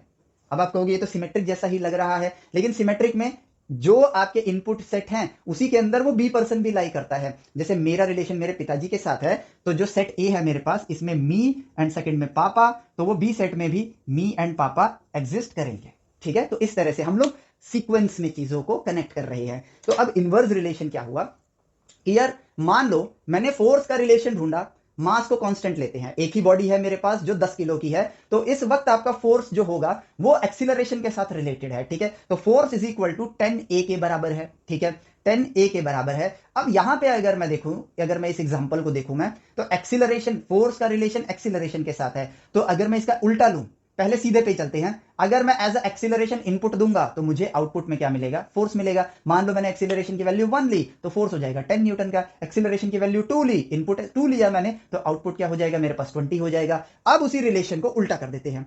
अब मैं चाहता हूं एक्सीलरेशन को फोर्स के साथ रिलेट करना। सॉरी, पहले क्या था, फोर्स आपका एक्सीलरेशन के साथ रिलेटेड था। अब आपका मैं उल्टा रिलेशन ढूंढना चाहता हूं, एक्सीलरेशन को फोर्स के साथ कनेक्ट करना, कि भाई पहले मैं एक्सीलरेशन को एज ए इनपुट ले रहा था, अब मैं फोर्स को एज ए इनपुट लूंगा। तो यहां पर एक्सीलरेशन की इक्वेशन क्या बन जाएगी, F अपॉन में 10। तो अगर F होगा 10 न्यूटन का तो एक्सीलरेशन होगा 1 न्यूटन का, F होगा 20 न्यूटन का तो एक्सीलरेशन होगा 2 न्यूटन का। तो यानी कि इनवर्स रिलेशन, यानी कि जब जो पहले इस रास्ते जा रहा था अब उसी का एक नया रिलेशन बन गया, उसका उल्टा। तो ऐसे रिलेशन को हम लोग बोलते हैं इनवर्स रिलेशन। और यही चीज हम रिलेशन में ना पढ़ के बस और अलग से पढ़ेंगे फंक्शन के अंदर, काम खत्म। ठीक है, तो यही है आपका इनवर्स रिलेशन। आपकी बुक में मिलेगा आपको इनवर्स फंक्शन। देखो यही है सिंपल सा लॉजिक। अब और क्या देख सकते हो यार, सारी पॉसिबिलिटी तो हमने देख ली। तो अब एक पॉसिबिलिटी आती है, मेरा रिलेशन इस दुनिया में सबके साथ, इस दुनिया में मौजूद हर एक पार्टिकल के साथ, हर चीज के साथ, ये ठीक है, तो ऐसा रिलेशन बन जाता है आपका यूनिवर्सल रिलेशन। अब एक एग्जांपल भी चाहिए।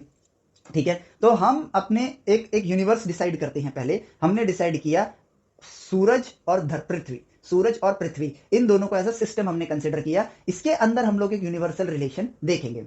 इस दुनिया में चलने वाली हर एक चीज सूरज की वजह से चल रही है, सूरज से आने वाली किरणों की वजह से चल रही है, सूरज पे मौजूद ऊर्जा की वजह से चल रही है। अब कनेक्ट करते हैं। चलो, हम लोगों को काम करने के लिए फिजिक्स में जो सिंपल सा ज्ञान है, ability to do work is called energy. Energy का मतलब क्या हुआ, काम करने की एबिलिटी। ठीक है, तो वो एनर्जी मेरे पास कहां से आ रही है, फूड से आ रही है। ठीक है, तो मैं ये कहूंगा कि भाई काम करने के लिए मुझे क्या चाहिए, फूड चाहिए। तो क्या मैं डायरेक्टली सन से कनेक्टेड हुआ, नहीं। लेकिन वो फूड कहां से आ रहा है, वो फूड आ रहा है प्लांट से। और प्लांट उस फूड को कैसे बना रहे हैं, फोटोसिंथेसिस की मदद से, जिसके लिए उनको सनलाइट की जरूरत पड़ती है। तो हो गया मैं इनडायरेक्टली कनेक्टेड सनलाइट की वजह से। ठीक है, अब बात आती है हमारे पास कि यार हम लोग सोलर, ये विंड टर्बाइंस जो हमने लगा रखी हैं, विंड मिल्स जो हमने लगा रखी हैं, जब ये हवा चलती है तो ये बिजली पैदा करते हैं, और वो बिजली से मैं अपना फोन चार्ज कर सकता हूं। ठीक है, तो मान लो मेरे रीजन में बिजली आ रही है विंड टर्बाइंस की मदद से, विंड मिल्स की मदद से आ रही है, तो मेरा फोन यहां पर चार्ज हो रहा है और मैं अपने फोन को यूज कर पा रहा हूं, उसको वर्क में लेकर आ पा रहा हूं। तो मेरे फोन को चार्ज करने के लिए चाहिए बिजली, जो कि बनाई किसने, पवन चक्की ने, यानी कि आपके विंड टर्बाइन ने, या फिर आप कह लो विंड मिल ने बनाई। अब विंड मिल क्यों चल रही है, क्योंकि हवा चल रही है। ठीक है, हवा चलने के पीछे रीजन क्या है, ये हमारी पृथ्वी गोल है, सनरेज ऐसे आ रही हैं। ठीक है, तो यहां पर जो सनरेज हैं, अगर अर्थ के सरफेस का 90 डिग्री में देखूं तो यहां पर सनरेज जो है वो 90 डिग्री पर हिट नहीं कर रही हैं, इसलिए यहां पर हीट क्या जनरेट हो रही है, कम जनरेट हो रही है। तो ये बन जाता है आपका ट्रॉपिक ऑफ कैंसर, कैप्रिकॉन। ये यहां पर आता है ट्रॉपिक ऑफ कैंसर, ज्योग्राफी में हम लोगों ने पढ़ा होगा। शायद मैं उल्टा भी बोल सकता हूं, मुझे इस बात का पूरा वो नहीं है। ये आपका इक्वेटर रीजन। सो ये रीजन बन गया आपका हॉट, ये रीजन बन गया आपका कोल्ड, और ये रीजन बन गया कोल्ड। अब खुद सोचो, धरती पे हवा क्यों चल रही है, हवा को कोई धक्का मार रहा है, नहीं, हवा इसलिए चल रही है क्योंकि लाइट, जो हॉट एयर होती है वो लेस डेंस होती है। सिंपल लॉजिक, वो लेस डेंस होती है, जिसकी वजह से वो ऊपर उठ जाती है। अब क्योंकि वो ऊपर उठ गई तो नीचे जो एयर प्रेशर है वो डिक्रीज हो गया। अब ये डेंसिटी की वजह से ऊपर उठी है और एक सैचुरेशन पॉइंट पे आ गई है कि भाई लो डेंसिटी है, खींच रहा है, लेकिन बॉयंसी कम है इसलिए ऊपर जा रहा है, तो एक पॉइंट पे आ जाएगा। लेकिन इस लो डेंसिटी रीजन को फिल कौन करेगा, इधर की ठंडी हवाएं, जो कि आपकी हाई डेंसिटी वॉल्यूम पे हैं अभी, मतलब उनकी डेंसिटी कंपैरेटिवली गर्म हवा से कम है, तो इस वजह से ये हवाएं इधर आएंगी।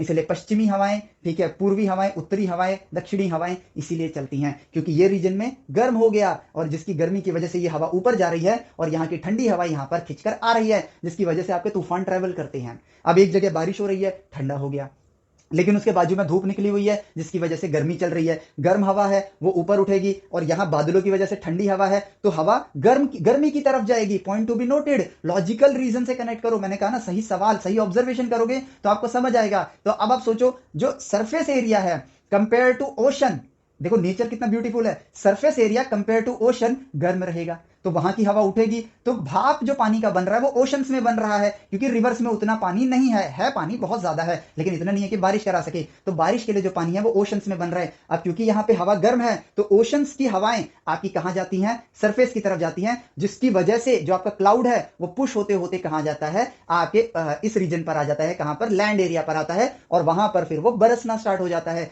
जिसकी वजह से पानी गिरता है जमीन पर। इकट्ठा होता है और जिसकी वजह से सॉइल में वो रास्ता बनाना स्टार्ट करता है, उसको इरोड करते करते, जिससे नदियां बननी स्टार्ट हो जाती हैं। और क्योंकि नदियां बननी स्टार्ट हो गई हैं तो वहां पर इंसानों को जीने के लिए पानी चाहिए, तो उस नदियों के किनारे लोगों ने अपने घर बसाने स्टार्ट किए और उन्हीं नदी के पानी से उन्होंने खेती करना स्टार्ट किया, तो उनको खाना मिला और हमने एक वेल डिफाइंड सोसाइटी को डेवलप किया। और जब सोसाइटी को डेवलप किया तो हमारे बीच में कल्चर डेवलप हुआ, कल्चर की वजह से आगे चल के इकोनॉमी डेवलप हुई। तो सिंपल एक सतह के गर्म और ठंडा होने के पीछे, हमारी इकोनॉमी के डेवलप होने के पीछे, हमें इतना अच्छा जीवन प्रदान करने के पीछे किसका हाथ है? सूरज का हाथ है। कितनी सिंपल सी कहानी है। सूरज गर्मी देगा तभी तो भाप बनेगी, और सूरज यहां गर्मी दे रहा है, यहां ठंडी दे रहा है, इसलिए हवाएं चलेंगी तो आपका बादल और पानी जो भाप के फॉर्म में है, तो अभी हवा ही है ना, वो मूव करेगा, और मूव करेगा तो यहां पर एक वाटर साइकिल क्रिएट होगी। यहां का पानी सतह पर जाएगा, सतह से पानी नदी के फॉर्म में वापस समुद्र में आएगा, फिर भाप बनेगा, फिर वहां जाएगा, वाटर साइकिल आपकी रेडी हो गई। और इसी चीज से आपकी पवन चक्की भी चल रही है, जिससे आपका फोन चार्ज हो रहा है। तो हुआ ना कितना तगड़ा रिलेशन है इन चीजों के पीछे। रिलेशंस, नेचर में स्टडी करना, ठीक है। तो इस स्टडी के दौरान आप क्या ढूंढ रहे हो? रिलेशंस ढूंढ रहे हो, ठीक है। उन्हीं रिलेशंस में अगर कोई एक ऐसा रिलेशन होगा जिसमें एक इनपुट पर ही एक आउटपुट मिलता है, यानी सबसे सिंपलेस्ट रिलेशन, उसी को आप फंक्शन बोलते हो। तो अब आप अगर ये कहो कि आपकी 11th-12th टफ है, तो ये बात गलत होगी। क्यों गलत होगी? क्योंकि आप तो रिलेशंस पढ़ ही नहीं रहे हो, आप उस रिलेशन के अंदर सबसे इजीएस्ट टॉपिक पढ़ रहे हो, फंक्शन, जिसमें एक इनपुट पर एक आउटपुट मिलेगा। अभी सूरज वाली कहानी देखी हमने, ठीक है, पवन चक्की से शुरू करा था, लेकिन पूरा वाटर साइकिल हमें पता चल गया। और देखो यही बात, जिस बात पे मैं रुका था कि इस सतह पर तो बारिश हो गई तो ये ठंडा हो गया, लेकिन इसके आगे वाली सतह जो है वो तो गर्म है, तो ये हवा इधर ही ढकेल के ले जाएगी उसे। अब क्योंकि साउथ से भी हवा आ रही है, नॉर्थ से भी हवा आ रही है, तो एक जगह ये टकराएंगे भी, और टकराने की वजह से यहां पर ये स्थिर हो जाएंगे और रुकेंगे। और कभी कभी जब इनका टाइमिंग मैच कर जाता है तो वहां पर खूब सारी बारिश हो जाती है, क्योंकि अब ये भी आगे नहीं जा रहा है, ये भी आगे नहीं जा रहा है, और यहां पर खूब सारी बारिश हो गई, जिसकी वजह से वहां पर बाढ़ आ गई। तो सारी चीजें कितने वेल वे में कनेक्टेड हैं, हमको सिर्फ ढूंढना आना चाहिए। यही है रिलेशंस आपका, यही है वास्तविकता के साथ गणित को कनेक्ट करना। नेचर की भाषा है आपकी मैथमेटिक्स, ठीक है। तो देखो पवन चक्की क्यों चल रही है, तो आपका यहां पर आपका वाटर साइकिल हो गया, आपका फोन चार्ज करना हो गया, आपका खुद का काम करना हो गया। इन सब के पीछे कौन रिस्पॉन्सिबल है? इसके पीछे रिस्पॉन्सिबल है सनलाइट, ठीक है। अब बढ़ते हैं आपकी गाड़ी चलाने के पीछे, जो कि पेट्रोल से चलती है। पेट्रोल फॉसिल फ्यूल से आता है, और फॉसिल फ्यूल डेड एनिमल्स की वजह से बनता है, और डेड एनिमल्स को वो जो न्यूट्रिएंट्स है, वो सारी चीजें फूड की वजह से मिली हैं, और फूड फोटोसिंथेसिस की वजह से आता है, जो कि इनडायरेक्टली आपके सन की वजह से पहुंचा है। तो आपकी गाड़ी भी सन की बदौलत ही चल रही है। This is the connection, this is the relation. तो देखो ये है सिंपल सी कहानी। तो यहां पर इस तरह का रिलेशन, जो एक चीज सबके साथ जुड़ी हुई है, या बहुत सी चीजें सबके साथ जुड़ी हुई हैं, वो बन गया आपका यूनिवर्सल रिलेशन। तो types of relation in mathematics, ये बोलना गलत है। It's just types of relation, क्योंकि मैथमेटिक्स पूरे दुनिया के लिए है। दुनिया भी कम कम हो गया, पूरे ब्रह्मांड के लिए है। मैथमेटिक्स ब्रह्मांड की भाषा है, नेचर की लैंग्वेज है। तो इसको कभी भी इस तरह नहीं लिखना चाहिए। अब तो हमें इतनी आदत पड़ गई है इस चीज की कि गूगल पे अगर मैं टाइप्स ऑफ रिलेशन लिखूंगा तो वो रिलेशनशिप्स दिखाना स्टार्ट कर देगा, जो कि गलत है। मतलब वैसे मैं मैथमेटिकल एथिक्स के जरिए बोलने की कोशिश कर रहा हूं। टाइप्स ऑफ रिलेशन जो रियलिटी में एग्जिस्ट किए जाते हैं, उन्हीं को मैथमेटिक्स में एज अ लैंग्वेज लिखा गया है, दैट्स इट। अब ये चैप्टर इतना आसान होने के बावजूद मुश्किल क्यों हो रहा है? मुश्किल होने के पीछे रीजन है कि जो बच्चों के लिए मुश्किलें पैदा होती हैं, और जो गलती हम टीचर्स करते हैं। सो ये मैसेज टीचर्स के लिए है। एंड बच्चों वाला पार्ट तो मैंने बता ही दिया है, वो क्या है कि भाई नेचर से कनेक्ट करके पढ़ो, आपका काम आसान हो जाएगा। अब हम गलती क्या करते हैं, और हम टीचर्स भी क्या गलती करते हैं, मतलब बच्चे भी क्या गलती करते हैं और टीचर्स भी क्या गलती करते हैं। हम इसको पढ़ाते हैं थोड़ा शो ऑफ वाले स्टाइल में, ठीक है, थोड़ा शो ऑफ वाले स्टाइल में, कि हम इसको ऐसे बोलेंगे, अगर if a function wants to be reflexive then a comma a should belongs to r, ठीक है, and for all a belongs to set a। हमने यहां से पढ़ना स्टार्ट कर दिया, ठीक है, नेचर से कनेक्शन नहीं बनाया। अब हमारे पास माइंड में क्या गया, यार क्यों सेट ले रहे हैं, पता नहीं, ए बी सी लिख दिया, ए कनेक्ट होना चाहिए, वो आर से जुड़ा होना चाहिए, आर और वो जो ए है वो ए सेट में होना चाहिए, और आपको ये रिलेशन ए सेट के बीच में ही बनाना है, ऐसा ही होना चाहिए। तो ये चल क्या रहा है, हमें जिंदगी में हो क्या रहा है भाई? जबरदस्ती का हमें दर्द दिया जा रहा है। इस वजह से हमें मोटिवेशन नहीं मिलता है, इनर मोटिवेशन नहीं मिलता है।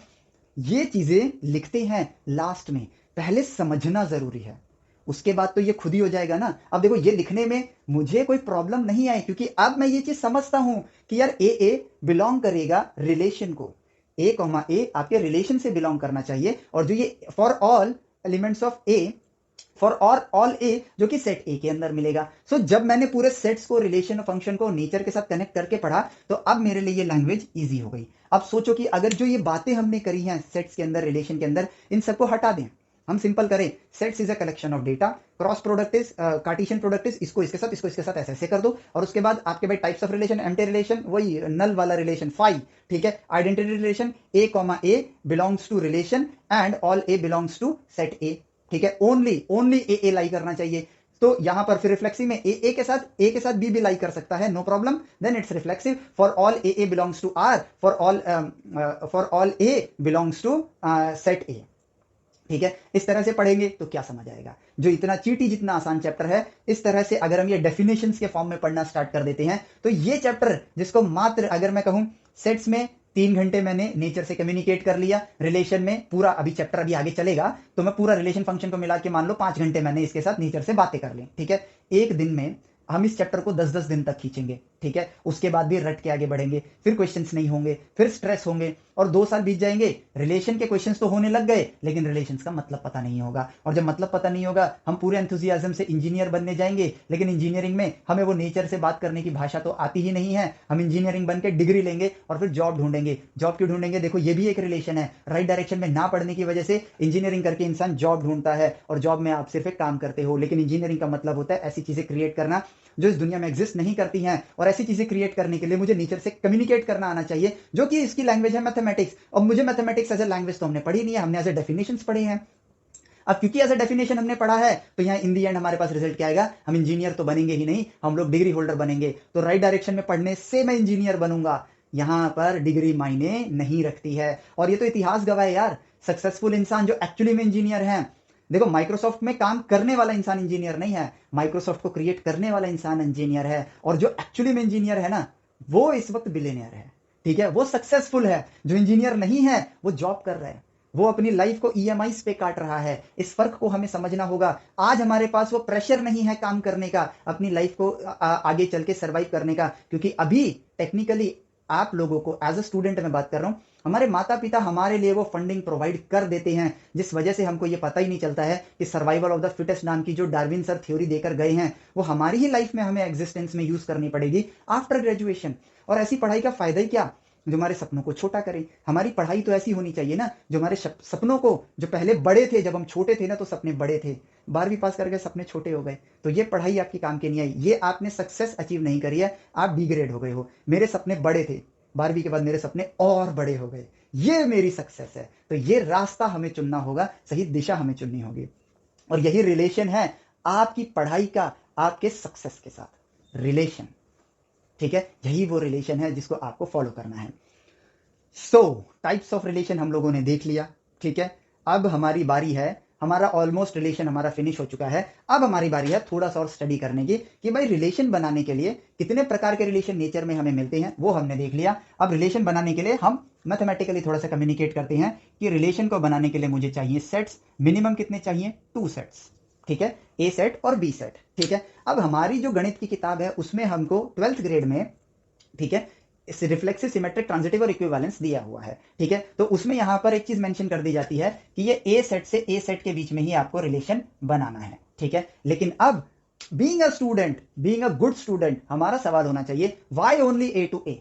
जवाब तो मिलेगा और हम उससे सेटिस्फाई भी होंगे, हम ढूंढेंगे तो हमें इसका जवाब मिलेगा। लेकिन अगर ये सवाल ना पूछ के हमने बस मान लिया, तो भी हमने सही डायरेक्शन में बात नहीं करी।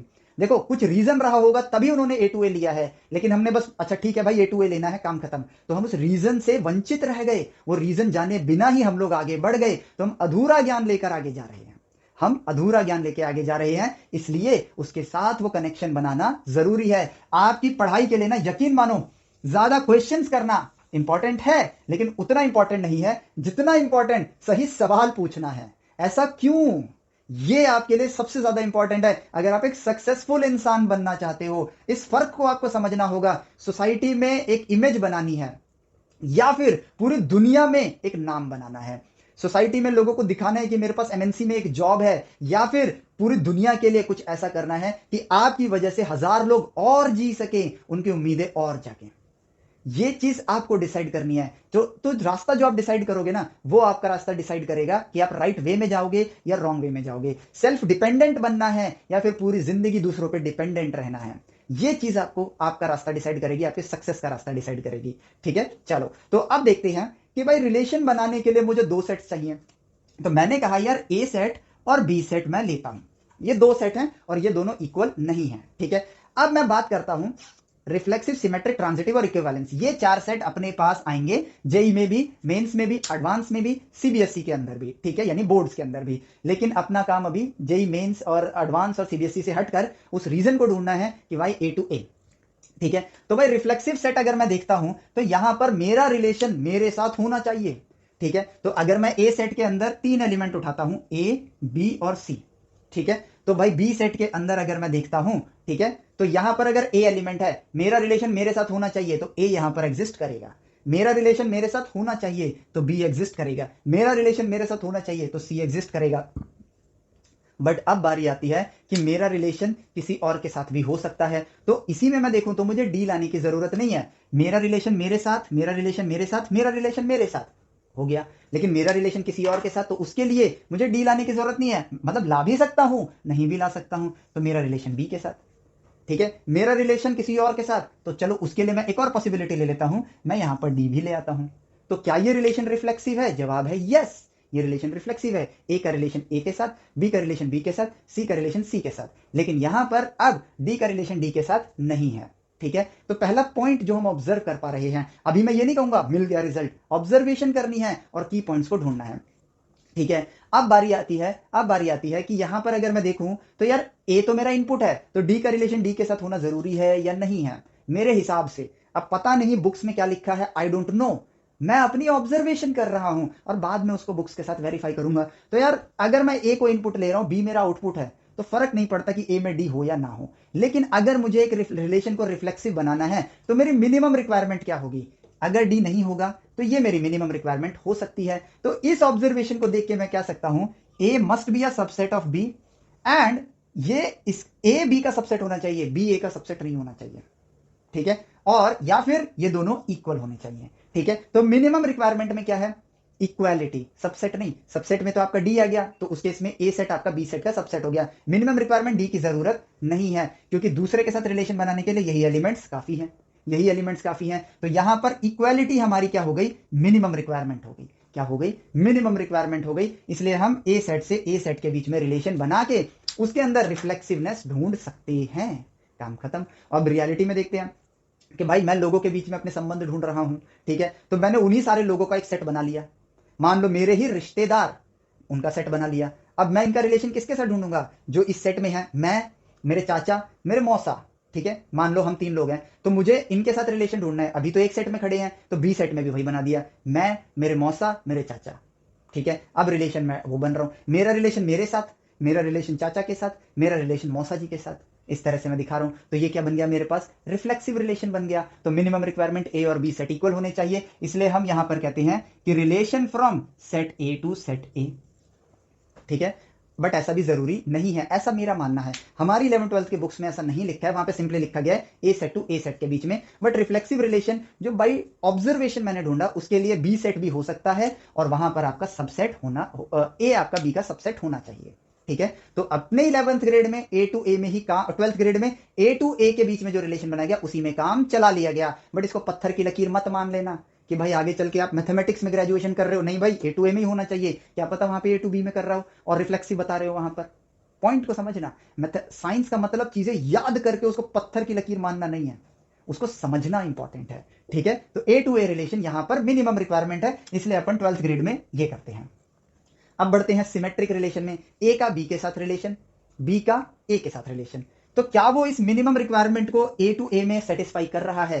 ए का बी के साथ रिलेशन तो बी का ए के साथ रिलेशन, ये चीज यहां पर सेटिस्फाई की जा सकती है। तो यहां पर भी मिनिमम कंडीशन क्या आ गई? ए टू ए में काम किया जा सकता है। ट्रांजिटिव में चलते हैं ए का रिलेशन बी के साथ, ए का रिलेशन बी के साथ, बी का रिलेशन सी के साथ, तो ए का रिलेशन सी के साथ, यहां पर भी काम किया जा सकता है। तो सीखने के लिए, समझने के लिए हमारे लिए A to A relation for being an easiest example available है। सो दैट इज वाई अब हम लोग यहां पर ये कहेंगे, जो हमारी बुक्स में वो तड़कते भड़कते डेफिनेशंस हैं उन चीजों को हम कनेक्ट करेंगे। A relation from a set to a set, तो आपने जो दोनों सेट लिए वो क्या लिए, सेम लिए, ठीक है, will be reflexive, will be reflexive. अब ए सेट टू ए सेट के बीच में लिया है तो यहां पर क्या होगा, उसमें जो एलिमेंट आएंगे, मान लो ए आया, या फिर बी है तो बी आएगा, सी है तो सी आएगा, ठीक है। तो अब हम अपने इसको स्टाइलिश फॉर्म में लिखेंगे, ए आपका किस में बिलोंग करना चाहिए, रिलेशन में बिलोंग करना चाहिए, बिलोंग्स टू द रिलेशन, ठीक है, बिलोंग्स टू द रिलेशन। अब यहां पर रिफ्लेक्सिव के अंदर एक कंडीशन डाल दी गई कि भाई ए में जितने एलिमेंट है ना, सबका रिलेशन होना चाहिए खुद के साथ, सबका रिलेशन, एक भी अगर मिसिंग हो गया तो वो रिफ्लेक्सिव नहीं होगा। एक भी अगर वो आ गया उसमें, मान लो सेट ए के अंदर एलिमेंट है, सेट ए के अंदर एलिमेंट है ए बी सी, और यहां पर भी सेट ए है ए बी सी, ए का ए के साथ है, बी का बी के साथ है, बट सी का सी के साथ नहीं किया, ठीक है। तो उस केस में हमने यहां पर बोल दिया कि वो रिफ्लेक्सिव नहीं होगा। रिफ्लेक्सिव का सीधा सीधा मतलब है कि भाई मेरा रिलेशन मेरे साथ होना चाहिए, और जो बाकी लोग बैठे हैं ना मेरे साथ, इनका भी होना चाहिए, ठीक है। तो बन गया मेरे पास रिफ्लेक्सिव रिलेशन, और उसको डायलॉग के फॉर्म में कैसे लिखा गया, A belongs to R for all, इस सिंबल का मतलब होता है for all A belongs to set A. ये देखो, अब मैंने बताया था ना कि अब पढ़ना कितना आसान है, हम ये पढ़ के स्टार्ट करते हैं तो समझ ही नहीं आता क्या A belong R for all A belong A, कौन सी भाषा लिखी हुई है, नहीं समझ आ रही, नेचर से बात करो फिर समझ जाओगे, ठीक है। तो देखो रिफ्लेक्सिव के लिए ये कंडीशन आ गई, ठीक है, रिफ्लेक्सिव के लिए कंडीशन आ गई। नेक्स्ट लेक्चर में हम लोग इसके क्वेश्चंस वगैरह भी करेंगे, तो आपको यही चीज वहां पर हेल्प करेगी, ठीक है। तो रिफ्लेक्सिव रिलेशन। अब बढ़ते हैं सिमेट्रिक पे, सिमेट्रिक पे आते हैं, ठीक है। सिमेट्रिक पे क्या है, ए का बी के साथ रिलेशन होना चाहिए, ठीक है, और बी का ए के साथ रिलेशन होना चाहिए। तो यहां पर simply A comma B belongs to R also, तो यहां पर ऑल्सो वर्ड आ गया, also B comma A belongs to R, ठीक है। और ए और बी कहां लाई कर रहे हैं, सेट ए में लाई कर रहे हैं, ठीक है। तो यहां पर इस केस में ये बोला गया भाई रिफ्लेक्सिव में ये कंडीशन डाली लेकिन सिमेट्रिक में कंडीशन नहीं डाली, ठीक है। सो यहां पर सिंपली कॉमा लगाया गया, A comma B belongs to set A, क्योंकि भाई ये ए और बी एलिमेंट किसके अंदर हैं, सेट ए के अंदर है। तो यहां पर कोई एक रिलेशन है जिसमें ये मौजूद है, मान लो 1 2 मौजूद है तो 2 1 भी मौजूद होना चाहिए, ठीक है। अगर ऐसा है तो वो रिलेशन क्या है आपका, reflexive relation, sorry symmetric relation है, माफ करना, सिमेट्रिक रिलेशन है। लेकिन अगर 1 2 मौजूद है और 2 1 मौजूद नहीं है तो वो रिलेशन सिमेट्रिक नहीं है। ये सिंपल सी कंडीशन है, ठीक है। तो मान लो एक एग्जांपल लेते हैं, मेरे पास एक रिलेशन है 1 2 2 1 और यहां पर है 1 1, ठीक है। तो क्या ये रिलेशन, सोचना है, जवाब तक पहुंचने की जल्दी आज नहीं करनी है, आज सोचो ताकि एग्जाम में ना सोचना पड़े। तो क्या ये रिलेशन सिमेट्रिक है, जवाब देखते हैं। 1 2 के साथ रिलेटेड है और 2 1 के साथ रिलेटेड है, फॉलो कर रहा है, तो 1 1 के साथ रिलेटेड है, उसका उल्टा सोचो, 1 2 के साथ रिलेटेड है तो 2 1 के साथ रिलेटेड है, तो 1 1 के साथ रिलेटेड है तो 1 1 के साथ रिलेटेड है, इसलिए ये सिमेट्रिक है, ये सिमेट्रिक है, ठीक है। अब देखो सिंपल, अब मैं पूछूं यही सेट मेरा सेट ए जो है वो है मेरे पास 1 2, ठीक है, 1 2, क्या ये सेट रिफ्लेक्सिव है, तो 1 1 तो है लेकिन 2 2 नहीं है, 2 2 यहां पर मौजूद नहीं है क्योंकि 2 है बेचारे का, उसके खुद के साथ रिलेशन नहीं बना, तो ये सेट आपका रिफ्लेक्सिव नहीं है।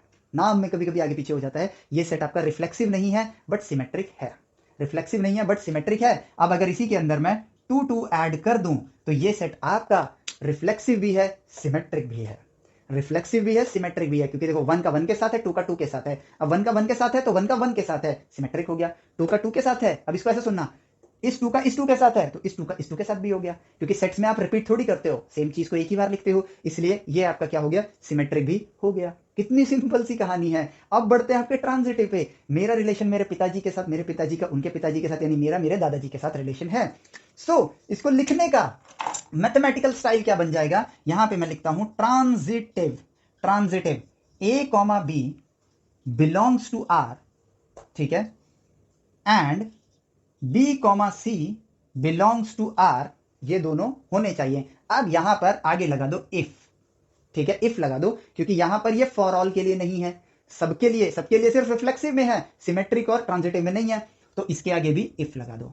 अगर ए कॉमा बी मौजूद है, ठीक है, रिलेशन के अंदर, तो बी कॉमा ए को भी मौजूद होना चाहिए, ठीक है। तो if this belongs to R and B comma C belongs to R, then A comma C must belongs to are.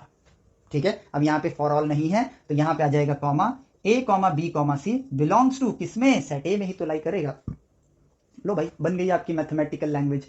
यहां से पढ़ते तो कंफ्यूज होते, लेकिन नेचर से बात करी तो अब ये चीज कितनी आसानी से समझ आ रही है। ठीक है, अब इसी रिलेशन को देखते हैं और यहां तक पहुंचते हैं। ठीक है, 1 का 2 के साथ रिलेशन है तो भाई 2 में तो हो नहीं पाएगा, तो हम यहां पर एक रिलेशन बनाते हैं। अब एक रिलेशन बनाते हैं। ठीक है, मैं सेट ए लेता हूं, रिलेशन लेता हूं set A to set A के बीच में, जिसमें ए सेट के अंदर एलिमेंट है 1 2 3। ठीक है, ये रहे। तो अब मैं यहां पर एक रिलेशन बनाता हूं। ठीक है, एक रिलेशन लेता हूं, 1 का 2 के साथ रिलेशन है। ठीक है, 1 का 2 के साथ रिलेशन है, 2 का 3 के साथ रिलेशन है, एंड 1 का 3 के साथ रिलेशन है। तो देखो ये बन गया मेरे पास ट्रांजिटिव। ठीक है, अब यहां सीक्वेंस मायने रखते हैं, ए बी बी सी। तो ये देखो बी बी ए सी, तो ए आगे है सी पीछे है, तो ए आगे है सी पीछे है। 1 2 2 3, तो 1 3 यहां लाई करना चाहिए, कर रहा है। ये क्या बन गया आपका ट्रांजिटिव रिलेशन। ठीक है, अब यहां पर मैं लिख देता हूं 1,1। ठीक है, 1,1। अब चेक करते हैं, सिर्फ मैंने 1,1 ऐड किया तो ट्रांजिटिव तो है। ठीक है, ट्रांजिटिव ये है कैसे, तो भाई यहां पर 1,1 लाई कर रहा है। अब ये ट्रांजिटिव कैसे हुआ, यहां तक तो समझ आ गया ट्रांजिटिव है, बट अब ये ट्रांजिटिव कैसे हुआ ये सोचना है। 1 का 1 के साथ रिलेशन है, तो इस 1 का इस 1 के साथ रिलेशन है, तो इस 1 का इस 1 के साथ रिलेशन है, तो इस 1 का इसी 1 के साथ रिलेशन होगा ही होगा, रिफ्लेक्सिव रिलेशन। तो ये आपके किस में आ गया, ये जो आइडेंटिटी रिलेशन है खुद में इंपॉर्टेंट हो गई। आइडेंटिटी रिलेशन यानी कि रिफ्लेक्सिव रिलेशन का वो जो पार्ट लेते हो वो सिमेट्रिक के रूल को भी फॉलो कर रहा है, ट्रांजिटिव के रूल को भी फॉलो कर रहा है। तो यानी कि देखो आपका काम यहां पर हो गया। और अब बढ़ते हैं, आपके और चीजें लेते हैं। ठीक है, 1 1 हो गया, चलो अब 2 2 भी ले लेते हैं और 3 3 भी ले लेते हैं, तो ये भी काम करेंगे हमारे। अब बढ़ते हैं हमारे, और क्या बचता है 1 2। ठीक है, तो यहां पे लेता हूं 2 1, यहां पे लेता हूं 3 2। ठीक है, यहां पे लेता हूं मैं 3 1। ठीक है, तो 9 होने चाहिए, 1 2 3 4 5 6 7 8 9। अरे वाह, 9 के 9 पूरे हो गए, क्योंकि 3 इंटू 3 9 होगा। अब इस रिलेशन को अगर मैं देखूं, ठीक है, तो क्या ये रिलेशन को अगर मैं देखूं 1 का 2, देखो ये तो आपका रिफ्लेक्सिव को फुलफिल कर दिया, रिफ्लेक्सिव को फुलफिल कर दिया, अपने के साथ है पूरा है, फॉर ऑल है पूरा है। ठीक है, मैं किसी और के साथ भी रिलेशन बना सकता हूं, still I am reflexive, but मेरे सेट में जितने एलिमेंट है ए सेट में उनका सबका होना चाहिए, तो ये कंडीशन फुलफिल्ड।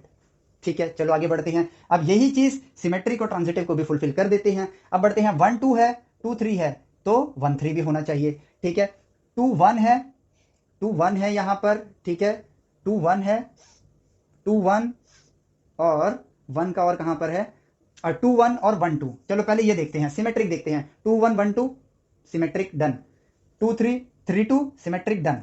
ठीक है, 1 3 3 1 सिमेट्रिक डन। अब बढ़ते हैं ट्रांजिटिव की तरफ। ठीक है, ट्रांजिटिव की तरफ बढ़ने के लिए हमें देखना होगा, पहले 1 लो 2 लो, अब अगला 2 लेते हैं, 2 3 1 3। चलो ये पार्ट डन, 2 1। ठीक है, अगला होना चाहिए 1 से शुरू होना चाहिए, तो 1 से शुरू होने वाला कौन सा, ये रहा 1 3। 2 1 1 3, ए बी बी सी, तो 2 1 1 3 ये आ गया, तो यानी कि 2 3 अवेलेबल होना चाहिए, जो कि ये रहा, मिल गया। अगला देखते हैं 3 2। ठीक है, 3 2, तो अब 2 से शुरू होने वाला देखें अगर हम लोग, तो 2 से शुरू होने वाला कौन सा, ये रहा 2 1। 3 2 2 1, तो यानी कि यहां पर होना चाहिए 3 1, वो ये रहा। तो ये रिलेशन आपका यहां पर रिफ्लेक्सिव भी है, सिमेट्रिक भी है, ट्रांजिटिव भी है। तो ऐसे रिलेशन को हम लोग क्या कहते हैं, जिसमें रिफ्लेक्सिव सिमेट्रिक ट्रांजिटिव तीनों होते हैं, तो ये वाला रिलेशन बन गया आपका इक्विवेलेंस रिलेशन, काम खत्म। सो टाइप्स ऑफ रिलेशन, एक्चुअली मैं बताऊं, मैंने ये वीडियो 11 12 दोनों के बच्चों के लिए बनाई है। ठीक है, तो 12th के बच्चे इस बात को समझ रहे होंगे कि इस चैप्टर, इस वाले पार्ट को, टाइप्स ऑफ रिलेशन, ये एक्चुअली में बच्चों को टफ लगता है, पर ये क्या टफ है, प्लीज कमेंट में जरूर बताना मुझे। और अगर आप एप्लीकेशन पर देख रहे हो तो चैट में लिख के मुझे जरूर बताना, क्या ये सच में टफ था, क्या सही डायरेक्शन में पढ़ने से हमारी पढ़ाई आसान हो रही है या नहीं हो रही है, इस पे आप जरूर मुझे अपनी राय जरूर देना। ठीक है, और 11th के बच्चों को इसलिए क्यों पढ़ना है इस चीज को, इसलिए अभी क्यों पढ़ना है, रीजन, आधा रिलेशन 11th में पढ़ते हैं, आधा रिलेशन 12th में पढ़ते हैं, मोमेंटम ब्रेक, और मोमेंटम ब्रेक तो कनेक्शन नहीं बन पाता है, इसलिए मुश्किल कहां है, पढ़ लो, कल पढ़ो आज पढ़ो, बात एक ही है, और सही दिशा में पढ़ो। तो मैं ऑलरेडी ये बात बोल चुका हूं कि 150 दिनों के अंदर, 150 दिन, 100 से 150 दिनों के अंदर आप अपने 11 12 का पूरा सिलेबस कंप्लीट कर सकते हो, और इतना लंबा टाइम आपके पास मिलेगा ना आपको प्रैक्टिस करने के लिए, जिसमें आप जी तोड़ प्रैक्टिस कर सकते हो। जी तोड़ ऑब्जर्वेशन कर सकते हो और अपने आप को एक actual scientist, engineer, creator, innovator, entrepreneur, businessman, जो ये सक्सेसफुल टर्म्स हैं, इनमें से कोई एक अपने आप को बना सकते हो। तो इसलिए राइट डायरेक्शन में बढ़ो और अपनी लाइफ को इंजॉय करो। लाइफ को काटो नहीं, लाइफ को इंजॉय करो। और यहां पर कनेक्टेड रहना, अपडेटेड रहना, ठीक है। क्योंकि अब देखो बात यहां पर ये है, हम इसी तरह से चीजों को पढ़ने वाले हैं। यूट्यूब पर आपको शायद सीक्वेंस में वीडियोस ना दिखाई दें, तो आप एप्लीकेशन को डाउनलोड कर लो, वहां पर चीजें सीक्वेंस में है और वहां पर आपके लिए डेली प्रैक्टिस प्रॉब्लम्स भी हैं, प्लस वहां पर टेस्ट भी हैं। और वहां पर मैं आप लोगों को ऐसे टेस्ट भी अपलोड करने वाला हूं जो आपके मैं उसमें मैं ये चेक करूंगा कि आप राइट डायरेक्शन में पढ़ाई कर रहे हो या नहीं। ऑब्जर्वेशन बेस्ड टेस्ट होंगे उसके अंदर, जो आपकी नॉलेज को टेस्ट करेंगे। जर्नी बेशक जेई के लिए है, लेकिन उस जर्नी के दौरान जो हमें बन के निकलना है वो एक सक्सेसफुल और कामयाब इंसान बन के निकलना है। सिर्फ एक एग्जाम के चलते मैं वो इंसान को डिलीट नहीं होने देना चाहता हूं, वो इंसान को खत्म नहीं करना चाहता हूं। मैं आपको की ग्रोथ को देखना चाहता हूं, जो कि मैं नहीं बना सकता, वो आप खुद बनाओगे। मेरा काम होगा डायरेक्शन दिखाना, आपका काम होगा उस डायरेक्शन में चलना। और वो डायरेक्शन जो राइट होती है ना, वहां चलने में मजा आता है, वहां स्ट्रेस नहीं होता है, वहां चलने में मजा आता है। जब आपको स्ट्रेस हो रहा है ना, समझ जाओ कि आप गलत दिशा में हो। साइंस हार्ड नहीं है, मैथ्स हार्ड नहीं है। स्टेम वेदास की एप्लीकेशन को डाउनलोड करो, इसलिए मत करो कि जेई हार्ड है, जेई एडवांस हार्ड है, ठीक है। इसलिए डाउनलोड करो क्योंकि ये आसान है, ठीक है। और अपने दोस्तों के साथ भी शेयर करना, सिर्फ तब जब आपको लगे कि मैं आपको वैल्यूएबल ज्ञान दे रहा हूं, आपका टाइम वेस्ट नहीं कर रहा हूं, ठीक है। सो इस लेक्चर के लिए नहीं, एक पॉइंट और है जो मैं बताना चाहूंगा, लेकिन वो मैं सोचता हूं कि ये लेक्चर लंबा हो गया है, तो नेक्स्ट लेक्चर में उसको मैं कंटिन्यू कर दूंगा, या फिर उसका एक छोटा सा ही पार्ट बनेगा, बट नेक्स्ट लेक्चर में उसको कंटिन्यू करेंगे। सो इस लेक्चर के लिए इतना ही, मिलते हैं आपसे नेक्स्ट लेक्चर में। Till then take care, bye bye, जय हिंद।